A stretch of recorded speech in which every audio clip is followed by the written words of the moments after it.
एक मोठी बातमी समोर येतेय। नागपूर अधिवेशनावर निघणार चॉकलेट मोर्चा। मुख्यमंत्री युवा कार्य प्रशिक्षणार्थी सहाय्यक संघटनेचा हा चॉकलेट मोर्चा 11 महिने प्रशिक्षण देऊन सरकारने वाऱ्यावर सोडल्याचा आरोप विद्यार्थ्यांनी केलेला आहे आणि त्यानंतर आता हा चॉकलेट मोर्चा काढला जाणार आहे।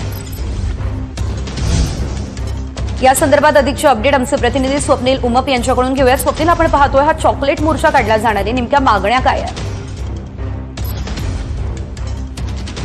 नक्कीच मुख्यमंत्री सहाय्यक प्रशिक्षणार्थी योजनेच्या माध्यमातून बेरोजगार आणि उच्च शिक्षित तरुणांना जे आहे ते नोकरी सरकार देणार होतं। त्यांना 11 महिन्याचं जे आहे ते प्रशिक्षण देखील देण्यात आलेलं होतं, परंतु प्रशिक्षण देऊन जे आहे ते संपूर्ण या तरुणांना वाऱ्यावर सोडल्याचा आरोप या मोर्चेकरांनी केलेला आहे। त्यामुळे चॉकलेट आंदोलन असं अनोखं आंदोलन या ठिकाणी केलं जात आहे।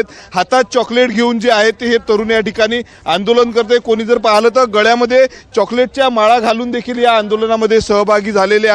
11 महिने जे आहे ते मुख्यमंत्री युवा कार्य प्रशिक्षणार्थीच्या माध्यमातून या संपूर्ण युवकांना जे आहे ते प्रशिक्षण देण्यात आलेलं होतं, परंतु त्यानंतर ठोस कुठल्याही उपाययोजना झाल्या नाही, नोकरी त्यांना मिळाली नाही, काम मिळालं नाही असं त्यांचा आरोप आहे। त्यासाठी त्यांनी आज मोर्चाचं आयोजन केलेलं आहे। नागपूरच्या यशवंत स्टेडियमवरून काही वेळातच या मोर्चाला सुरुवात होणार आहे। राज्याच्या कानाकोपऱ्यातील हजारो तरुण जे आहे ते संपूर्ण या मोर्चामध्ये सहभागी झालेले आहे। सरकार विरोधात घोषणाबाजी दिली जात आहे। सरकारने 11 महिने आमचे वाया घातले असा देखील आरोप केला जात आहे। धन्यवाद तुम्ही दिलेल्या या सर्व सविस्तर अपडेटसाठी। नागपूरच्या अधिवेशनावर हा चॉकलेट मोर्चा निघालेला आहे आणि आपण पाहू शकतोय मोठ्या प्रमाणात गर्दी देखील या ठिकाणी झालेली आहे।